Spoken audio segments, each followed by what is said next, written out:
Mes tout premiers pas à Merrickville se faisaient déjà dans le passé, en voyant cette cabine, du stationnement, puis pas un cône orange à l'horizon. J'ai commencé ma visite par le parc du Cénotaphe. C'est un parc commémoratif en milieu urbain où, à travers divers monuments, stations et artefacts, on nous rappelle le passé bien militaire du village. Ça nous rappelle aussi les sacrifices encourus par les Canadiens au travers de l'histoire. Ici, vous voyez un chêne de Vimy où chaque année, les gens se réunissent afin de commémorer.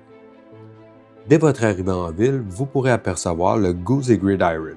C'est un restaurant-pub bien typique de l'époque.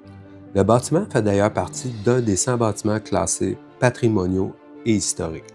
Pour un village de 3500 habitants, je trouve ça très étonnant. Ça devient vite assez clair que tous les artisans, les commerçants, les restaurateurs sont tous au diapason pour faire de Merrickville ce qui est devenu aujourd'hui, c'est-à-dire le plus beau village du Canada. Vous pouvez voir ici le blockhouse construit en 1830 pour parer à d'éventuelles invasions américaines après la guerre de 1812.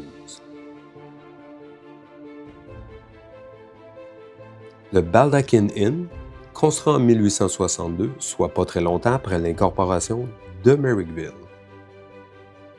Le Stella Luna Gelato Café du 111 Main Street, puis la Fulford Academy, qui accueille des étudiants en internat et externat, au secondaire et en préparation préuniversitaire. En voyant la richesse du patrimoine architectural, on comprend très rapidement pourquoi Merrickville a été couronné le plus beau village du Canada.